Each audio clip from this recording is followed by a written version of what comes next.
Hello నేను శేషరావు. ప్రధానమంత్రి నరేంద్ర మోడీ గారు ప్రపంచంలో చక్రం తిప్పుతున్నారా?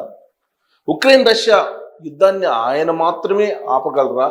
అందుకే అమెరికా అధ్యక్షుడు ట్రంప్ నరేంద్ర మోడీ గారి మీద ప్రెజర్ చేస్తున్నారా అనేది చాలా కాలం నుంచి వినిపిస్తున్నటువంటి ప్రశ్నలు. అయితే ఇప్పుడు రష్యా అధ్యక్షుడు పుతిన్ ఇండియా వచ్చారు, 2 రోజులు పర్యటన చేశారు, కీలకమైనటువంటి ఒప్పందాలు కుదుర్చుకున్నారు. ఆయనకి తగినటువంటి గౌరవం భారత ప్రభుత్వం ఇచ్చింది. ఆయన రష్యా వెళ్ళిపోయారు.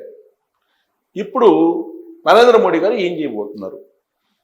ఉక్రెయిన్ అధ్యక్షుడు జెలెన్స్కీని ఆహ్వానిస్తున్నారు. జనవరిలో ఆయన రాబోతున్నారు. జనవరి నెలలో ఉక్రెయిన్ అధ్యక్షుడు పర్యటించబోతున్నాడు భారతదేశంలో. కరెక్ట్గా ఈ పాయింటే మొత్తం టోటల్ ప్రపంచంలో ఉండేటువంటి సినారియోని మార్చబోతుంది. ఎలా అంటే, రష్యా ఉక్రెయిన్ మధ్య యుద్ధాన్ని ఆపడానికి నరేంద్ర మోడీ గారు సిద్ధమవుతున్నారు.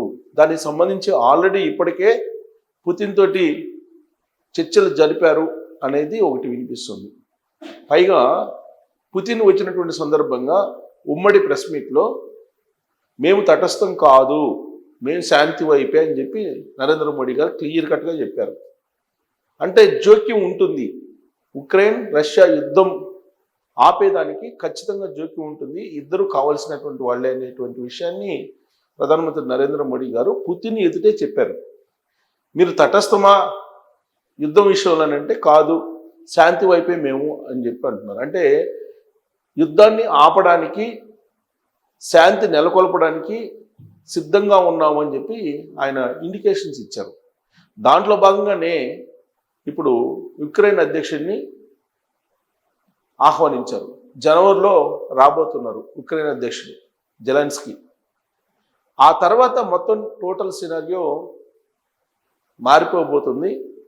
ఇప్పటి వరకు భౌగోళికంగా ఉన్నటువంటి అనిశ్చితి కానీ, ఆర్థికపరమైనటువంటి అనిశ్చితులు కానీ, ఇవన్నీ కూడా ప్రపంచంలో సెట్ అయ్యే అవకాశం ఉందనేటువంటిది దౌత్యవేత్తలు కానీ ఆర్థికవేత్తలు కానీ భావిస్తున్నారు. ప్రధానంగా ఉక్రెయిన్ రష్యా యుద్ధం కారణంగా బంగారం రేటు అమాంతం పెరిగిపోయింది. అది ఎప్పుడు తగ్గుతుంది అనే దాని మీద అందరూ ఆసక్తిగా చూస్తున్నారు. ఈవెన్ బులియన్ ఎక్స్పర్ట్స్ కూడా చెప్పలేనటువంటి పరిస్థితి ఎప్పుడు తగ్గుతుందో కూడా. కానీ ఒకటే జరిగితే మాత్రం ఖచ్చితంగా బంగారం 50,000కి తులం వచ్చే అవకాశం ఉంది.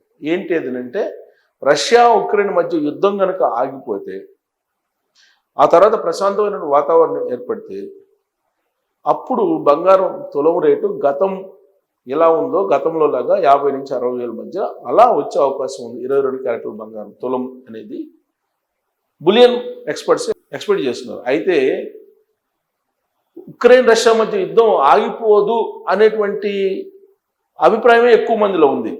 ఎందుకంటే ఉక్రెయిన్లో ఉండేటువంటి కొంత భాగాన్ని రష్యా కలుపుకునే ప్రయత్నం చేస్తుంది. దానికి ఒప్పుకుంటేనే శాంతి చర్చలు జరిగే అవకాశం ఉంది, లేదంటే ఆ యుద్ధం కొనసాగుతుంది.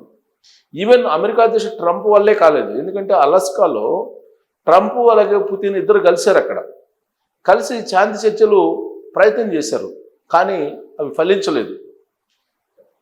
అదే ఇప్పుడు నరేంద్ర మోడీ గారు చేస్తున్నటువంటి ప్రయత్నం అయితే సక్సెస్ అయ్యే అవకాశం ఉంది. అది కనుక సక్సెస్ అయితే బంగారం రేటు తగ్గే అవకాశం ఉంది. లేదంటే ఆయా దేశాలు పోటీపడి బంగారాన్ని కొనుగోలు చేస్తాయి. భౌగోళికంగా అనిశ్చితమైనటువంటి పరిస్థితి కొనసాగుతుంది కాబట్టి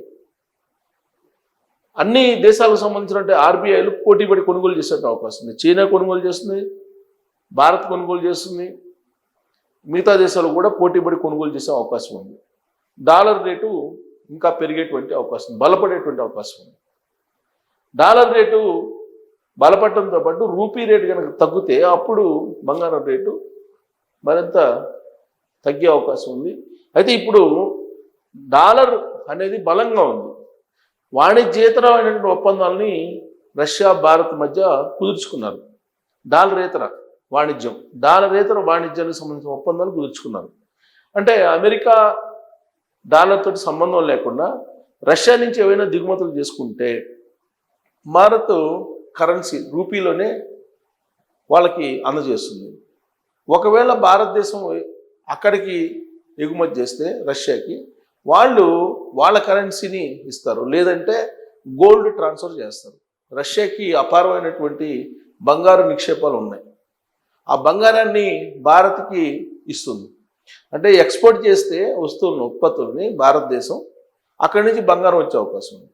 రీసెంట్గా జరిగినటువంటి ఒప్పందాల ప్రకారం మనకి ఫార్మా, ఆక్వా, వ్యవసాయ ఉత్పత్తులు, అణువుకు సంబంధించినటువంటి సాంకేతిక పరిజ్ఞానం, వీటన్నిటి మీద ఒప్పందాలు కుదిరాయి.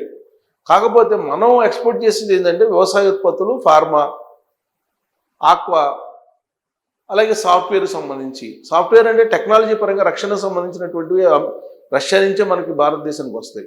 భారతదేశం నుంచి రష్యాకి వెళ్ళేది ఏమి ఉండదు. వాణిజ్య లోటుని తగ్గించుకునే ప్రయత్నం భారతదేశం చేస్తుంది. అందుకు సహకరిస్తామని చెప్పి పుతిన్ కూడా చెప్పడం జరిగింది.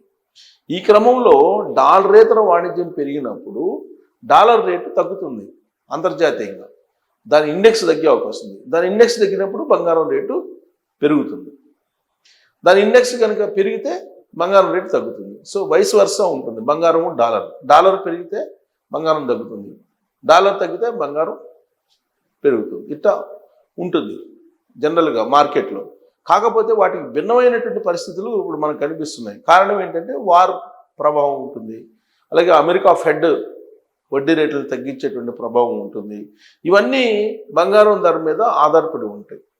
ప్రధానమైనటువంటి అంశం ఏంటంటే రష్యా ఉక్రెయిన్ మధ్య యుద్ధం. అది ఆగిపోతే కనుక బంగారం రేటు తగ్గే అవకాశం ఉంది. ఇప్పుడు వరకు అనేక సంస్థలు ఏం చెప్తూ ఉన్నాయనంటే, బులియన్ ఎక్స్పర్ట్స్ కానీ లేదంటే ఈ బంగారానికి సంబంధించినటువంటి ధరల మీద అంచనా వేసేటువంటి కంపెనీలు కానీ రాబోయేటువంటి సంవత్సరంలో అంతర్జాతీయ మార్కెట్లో ఔన్స్ వచ్చేసి $4,500 నుంచి $5,000 రీచ్ అయ్యే అవకాశం ఉంది అని అంటున్నారు. అంటే దాని ప్రకారం తులం 1,60,000 నుంచి 1,80,000 మధ్య ఉండేటువంటి అవకాశం ఉంది. అది ఎప్పుడు రష్యా ఉక్రెయిన్ యుద్ధం ఆగిపోకుండా కొనసాగితే, పైగా నాటో దళాలు, నాటో వర్సెస్ రష్యా యుద్ధం జరుగుతుంది ఇప్పుడు. అంటే యూరోప్ కంట్రీస్ అన్నీ కూడా ఆల్మోస్ట్ ఇండైరెక్ట్గా యుద్ధంలో ఉన్నాయి. ఒకసారి కనుక యుద్ధం ఆగిపోతే టోటల్గా సినారియో మారిపోయే అవకాశం ఉంది. ఇప్పటి వరకు అంచనా వేసినటువంటి అంచనాలు బంగారం మీద మొత్తం తారుమారు అయ్యేటువంటి అవకాశం ఉంది. కాబట్టి రష్యా ఉక్రెయిన్ యుద్ధాన్ని ఆపేటువంటి ప్రయత్నం నరేంద్ర మోడీ గారు చేస్తున్నారు. ఆయన చక్రం తిప్పబోతున్నారు. జెలెన్స్కీ రాబోతున్నారు జనవరిలో. ఆ తర్వాత జరిగేటువంటి పరిణామాల మీద ప్రపంచం యొక్క సినారియో, బంగారం యొక్క భవిష్యత్తు ఇవన్నీ ఆధారపడి ఉన్నాయి. సో కాబట్టి నరేంద్ర మోడీ గారు తీసుకునేటువంటి ఇనిషియేటివ్ ఏదైతే ఉందో దాన్ని ఇప్పుడు అందరూ నిశ్చితంగా పరిశీలిస్తున్నారు. మరి ఆయన యుద్ధం ఆపే విషయంలో సక్సెస్ కాగలరా అనే దాని మీద మీరు కామెంట్ చేయొచ్చు. Thank you.